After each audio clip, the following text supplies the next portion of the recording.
Olá! No Telejornal 360 Graus de hoje, a gente antecipa alguns dos destaques da edição.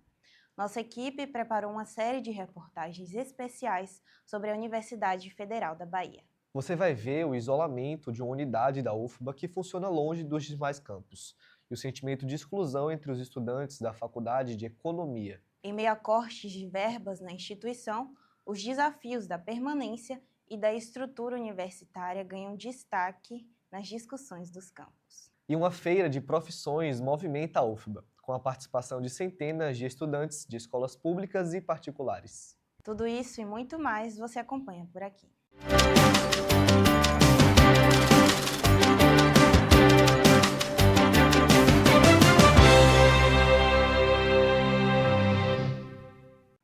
João Canavilhas, professor e pesquisador português, visitou a Faculdade de Comunicação para participar de um seminário organizado pelo Grupo de Pesquisa em Jornalismo Online, o GEJOL.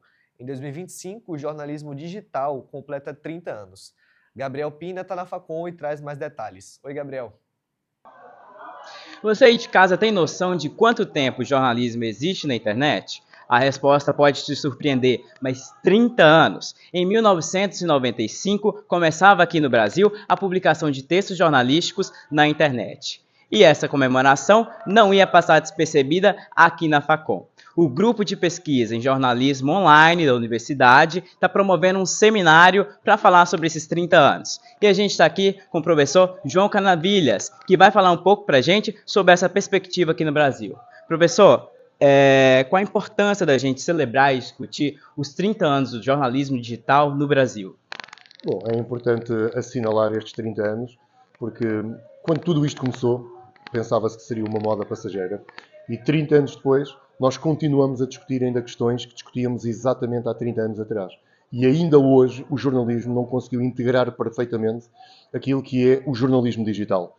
Não estamos a falar apenas da componente digital, porque essa é transversal, estamos a falar fundamentalmente da influência que a internet teve no jornalismo, posteriormente a influência que os dispositivos móveis também tiveram na atividade e agora, mais proximamente, a questão da inteligência artificial. Portanto, nós no fundo estamos a falar de 30 anos em que a tecnologia evoluiu muito rapidamente e ao longo de todo este percurso, grupos como o GEJOL e o LabCom dedicaram-se a estudar aquilo que é o fenómeno do jornalismo que nós chamamos de jornalismo digital, mas que apanha todos estes fenómenos. Portanto, hoje em dia estamos muito focados na inteligência artificial, mas para trás ficou uma produção muito vasta do GEJOL e do LabCom sobre o jornalismo digital, que hoje é um acervo muito importante para que pessoas com a vossa idade percebam qual foi o percurso que nos trouxe até aqui, para que dessa forma, também em termos contextuais, consigam agora integrar a inteligência artificial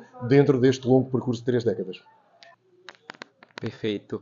O seminário do GEJOL acontece entre os dias 21 e 23 de maio, mas você pode acompanhar também esse conteúdo inteiro de seminários, mini cursos e palestras no canal do YouTube do GEJOL. É com vocês aí da redação. Há 30 anos, a internet acelerou a forma como a informação circula pelo mundo. O professor João Canavilhas, da Universidade Beira Interior de Portugal, teve importante trajetória no estudo dessa evolução. E ainda falando sobre a nossa Facom, os estudantes do 5º semestre de jornalismo fizeram a visita guiada em 2 grandes emissoras de Salvador, a TV Bahia, afiliada da Globo, e a TVE, a TV Educativa da Bahia. As aulas em campo aconteceram nas últimas 2 segundas-feiras do mês de maio. Na visita à TVE, os estudantes conheceram a Rádio Educadora FM e os telejornais da casa. Um momento importante, inclusive, foi o de ver o TVE Revista dentro do estúdio. E olha quanto acervo antigo tem no Centro de Documentação da emissora. Lá são guardados todos os programas, imagens e matérias dos últimos anos.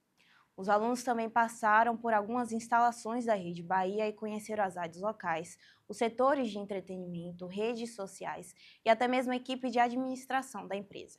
Assim como a TVE, a TV Bahia também foi ao ar em 1985, quando era afiliada à TV Manchete. Os profissionais da casa conversaram sobre a rotina do telejornalismo com os estudantes.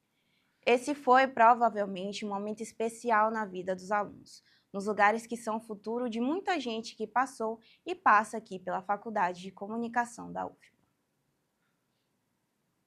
Parabéns aos professores Lívia Vieira e Washington Souza Filho pela iniciativa. E os estudantes da Faculdade de Economia têm se incomodado com a localização física da unidade. Eles reivindicam mudança de prédio e integração com outros cursos. A reportagem é de Bia Nascimento. Localizada no centro histórico de Salvador, a Faculdade de Ciências Econômicas da UFBA se diferencia das outras unidades da universidade. Em um modelo de campus disperso dos outros, ela foi instalada no centro da cidade em 1905, ainda na Escola Comercial da Bahia. A localização desagrada muitos estudantes. Uma questão que é de entendimento geral é que, de fato, a gente está muito fechado em nós mesmos. A gente tem contato com os nossos professores e a gente tem contato com os nossos colegas de curso. A gente se relaciona no dia a dia somente com os nossos colegas de curso. A integração do curso aqui é bem fraca, cara. A gente precisa realmente achar meios de melhorar isso, fazer com que as pessoas saiam dos cursos delas para virem para cá e tal. Acho difícil.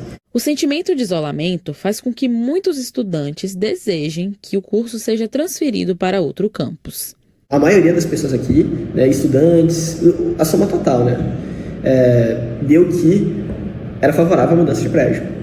Porém, por questões de orçamento, por questões políticas, não é tão simples assim você fazer essa alteração, essa mudança de prédio. Longe das outras unidades da UFBA, os estudantes de economia acreditam que existe um problema de integração, mas projetos como o NEC podem ajudar nisso. Criado na década de 80, o NEC, Núcleo de Estudos Conjunturais, é um grupo de pesquisa da Faculdade de Economia.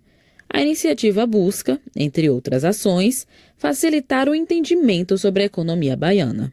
Aconteceu recentemente na apresentação do Observatório de Commodities, aconteceu em abril, nós tivemos a presença de pessoas de ADM, por exemplo, do Canela, a gente teve a presença de pessoas de contábeis, só que não é uma coisa que acontece com frequência, sabe? É uma coisa que acontece com mais raridade do que frequência, e isso é um problema para o desenvolvimento das nossas atividades. De uma integração maior entre os alunos e os professores, para que exista mais debates, para que exista mais grupos de pesquisa, para que alunos de outros campos da universidade venham para cá justamente debater e trazer suas perspectivas, os alunos de ciências sociais, de administração, de contabilidade, de história, para que juntos possamos debater melhor os rumos para o desenvolvimento do Brasil. A nossa equipe solicitou uma posição da universidade sobre o assunto, mas não teve retorno.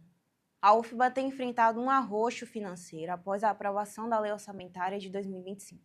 A medida impôs cortes contra a educação, levando a universidade a adotar uma série de restrições para conter despesas.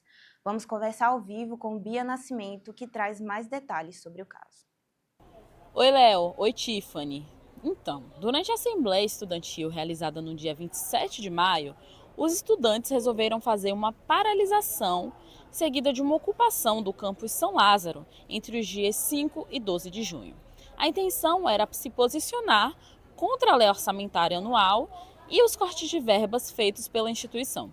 De acordo com a UFBA, a lei orçamentária fez com que fosse necessário reduzir todos os cursos do Instituto, menos os considerados inadiáveis e o de assistência estudantil. Agora, a gente acompanha uma matéria feita pelo repórter Gabriel Pina, que acompanha as consequências de cortes como esses na vida dos estudantes. Aprovada no fim de abril, a Lei Orçamentária de 2025 fez uma diminuição das finanças destinadas às universidades federais.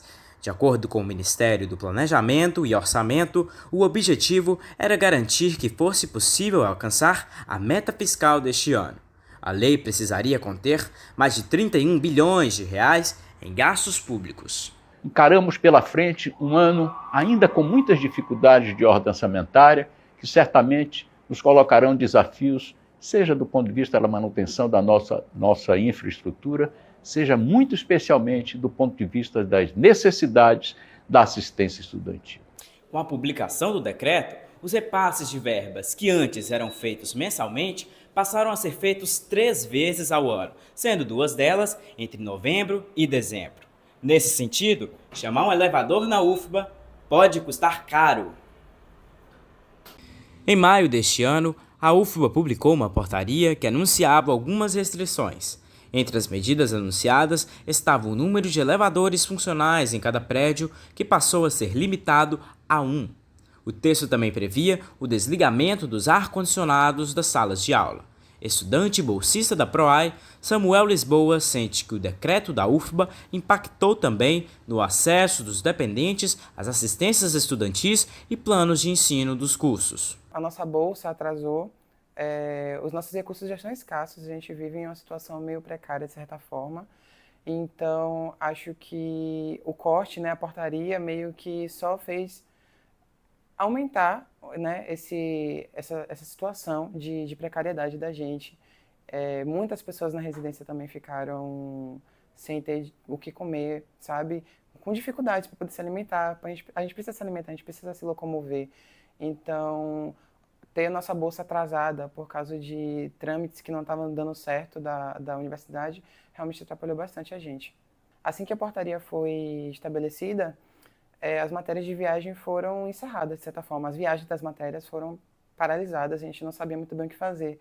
E é uma parte prática das atividades que é muito importante ser realizada para o ensino, porque tem a atividade da gente que não tem como fazer, não tem como a gente aprender de um modo tão eficiente sem fazer a atividade de campo.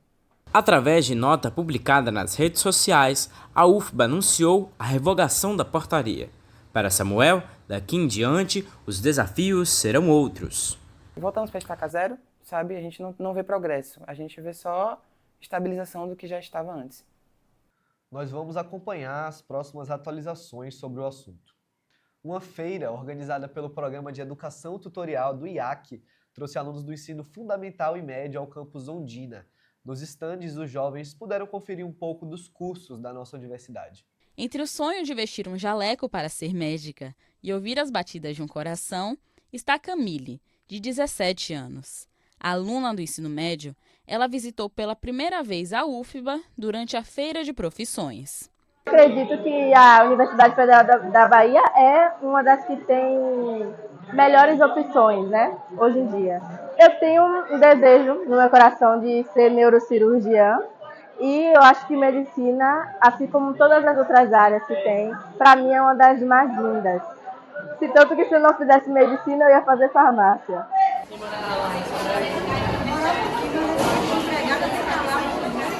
Imagina ter a oportunidade de ir a uma feira de profissões ainda no ensino médio. Esse é o objetivo do Programa de Educação Tutorial do Instituto de Humanidades, Artes e Ciências da UFBA. De acordo com Isa Beatriz, coordenadora do PET-IAC, a feira contou com a presença de mais de 1.000 estudantes, de escolas de diferentes cidades baianas, além de Salvador. Isa acredita que as atividades desenvolvidas na feira também impactam os universitários que participam da organização.